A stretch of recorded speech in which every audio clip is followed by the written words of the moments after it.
All right, we're on to the last video instruction dealing with intervals. And basically when we talk about common intervals, there's 5 different names for these intervals. There's major intervals, minor intervals, perfect, augmented, and diminished. And certain of these names are typically used for certain intervals. Again, an interval is just a distance, like going from here to Springdale is a certain distance. Well, going from C to D is a certain distance. This certain distance is called a major second. Okay? I'm using it as an example again, the C major scale and the bass clef, so that we can look at the common intervals found in the major scale. Again, to be able to recognize intervals, it's good to start somewhere. And a great place to start is, let's use a major scale, because again, it gives you another good reason to know your major scales, you know, like the back of your hand. Hey, what's that? So if you know your major scales, these are the common intervals that result in the major scale. From C to D is a major second. From C to E, let me do this, is a major third. From C to F is a perfect fourth. And now when you deal with intervals of fourths and fifths and octaves, you use the term perfect instead of major or minor. That's just the way it goes. That's the terminology that's used in music theory. So from C to F is a perfect fourth. From C to G is a perfect fifth. From C to A, if I can draw this good, is a major sixth. And from C to B is a major seventh. And then from C to C, I think everybody knows this interval name is called an octave. You could also, I guess, use the term perfect octave if you wanted to. Okay. These are what naturally occur in the major scale. So if you're asked to describe this interval right here on a test, you know, if you had this interval here, what is this interval from C to E? The trick in figuring out intervals is to look at the bottom note and consider the bottom note the root or the tonic of a major scale, and then figure out the interval from there. So the bottom note being C, because we're using C as an example. C to E, if you know your major scales, you would go, oh, C to E, that's found in the major scale. Naturally, that's a major third. Easy. Well, what if your question said C to E flat? Now you've got an interval that isn't common, isn't found naturally in the major scale, C to E flat. They've taken the E and flatted it. Well, here's where the minor intervals come into play. A minor interval is basically a major interval that's been flatted a half step. So if there's such thing as a major third from C to E, then C to E flat is a minor third. And all of the major intervals could be minor. So even, let's take for instance the major second from C to D. What do you think a minor second is going to be? C to D flat is a minor second. Okay? Is there such thing as a minor sixth? Yes. Instead of C to A being a major sixth, C to A flat is a minor sixth. C to B is a major seventh. C to B flat is a minor seventh. Okay? All of these intervals happen in all 12 keys, or all 12 major keys. The same major and minor intervals.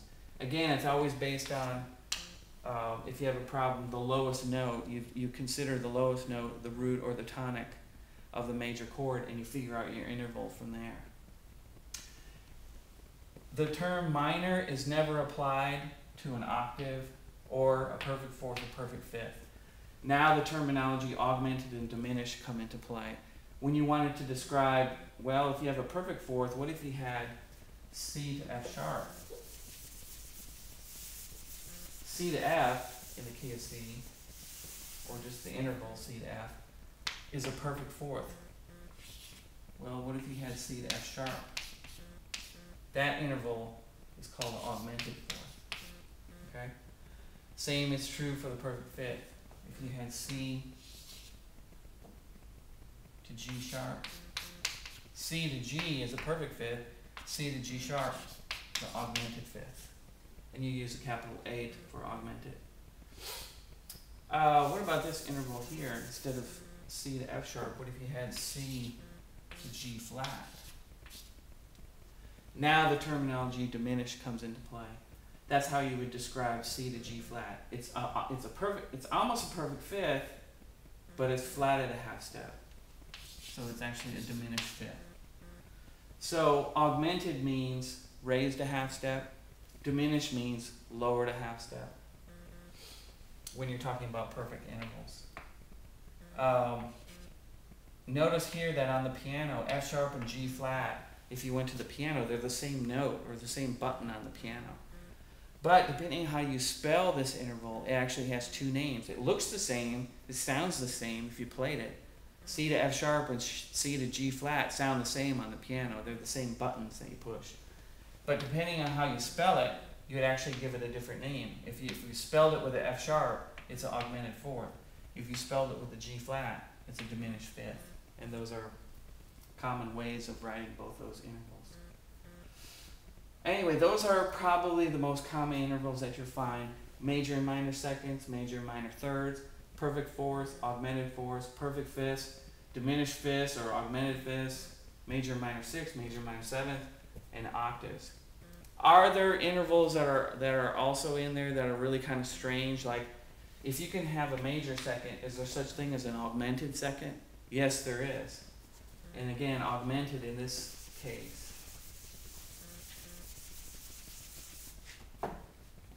would just mean to raise a half step. So is there such a thing from C to D sharp? You know, C to D is a major second, but C to D sharp would be an augmented second.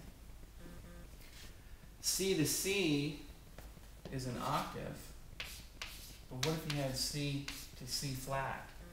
Well, you could write it a diminished octave, diminished eighth, diminished octave. Instead of a perfect octave, it's a diminished octave. So there are some strange intervals that exist out there. Most of the time you won't run into anything like that. What about, there's such thing as a major third, a minor third. Is there such thing as a diminished third? Yes, and in this case, diminished means a half step lower than minor. So on a perfect interval, diminished is a half step lower than the perfect interval. If you have a minor third, in other words, is there such thing as C to E flat is a minor third? What about C to E double flat? Is that such a thing as that? Yes, there is. So it would be actually a diminished third because it's a half step lower than a minor third. Kind of weird, kind of strange, but is there actually such a thing as that? Yes, there exists such a thing as that. One of the most common strange kind of intervals is the interval from C to A sharp. In this case, C to A typically is a major sixth. Well, what if you had C to A sharp? When you raise something a half step from major, you use the term augmented. And you actually get an augmented sixth. This later on in music theory 2, there's a whole series of chords called augmented sixth chords, and you'll learn about that later. But of all the weird intervals, this one probably shows up the most. Okay. Now, what do you do? The key of C is great because it's really easy to work with. And if you get a problem in the key of C, it's like, oh, key of C, okay, cool, I can do that one pretty good. What if you start out with a problem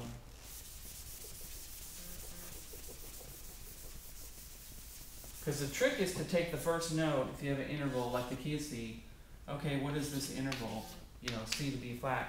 Well, the key is to take, oh, okay, well, treat the bottom note as the tonic and think about that major scale and then figure out your interval from there. So C is pretty easy when you get a problem like that. Well, what if your first note is kind of a weird note, like D sharp? I mean, in learning our major scales, we didn't even learn the D sharp major scale. That's not even one of our scales. But let's say you had this interval on a problem, D sharp to A sharp. You know, what kind of interval is that? Well, the trick is to take that D sharp and spell it enharmonically. In other words, what is the enharmonic spelling of D sharp? Well, it's E flat, right? Now, E flat is definitely a scale that we can deal with. We know the E flat major scale. Let's do it here.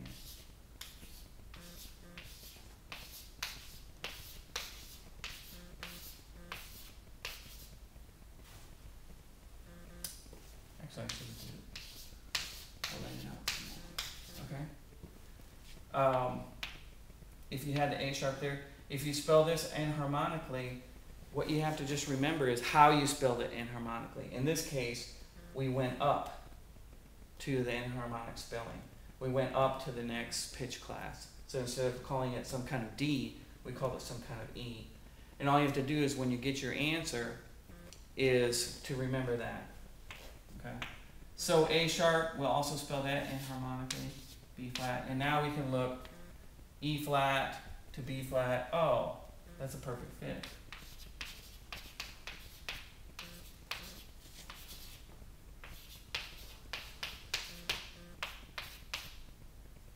E flat to B flat, perfect fit. Since these are spelled enharmonically, the same answer applies here. You can do that. So the trick is to use some kind of enharmonic spelling, okay? What if you didn't have the second note? What if the problem was D sharp and you had to write the second note and it asked you to write, let's say a minor sixth from D sharp, okay? Again, if you're using this as the tonic, we don't even know the D sharp major scale. So first what I'm going to do is convert it to some kind of enharmonic spelling.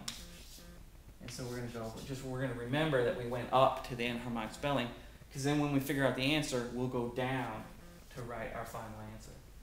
So what is a minor sixth in E flat? If I look at E flat major scale, E flat to C is a sixth. So E flat to C flat would be a minor sixth. This would be a minor sixth. But now I have to take that C flat and convert it to an enharmonic spelling. So I'm going to go down. In this case, C flat spelled enharmonically is a B natural. And so my final answer, once I figured that out,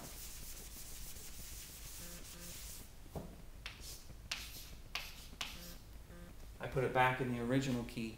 D sharp to B natural is a minor sixth. And there you go. So the tricky ones, you have to just spell them enharmonically, figure them out, then put them back to what key that they're supposed to be in. Hope that helps you, and we'll talk to you later.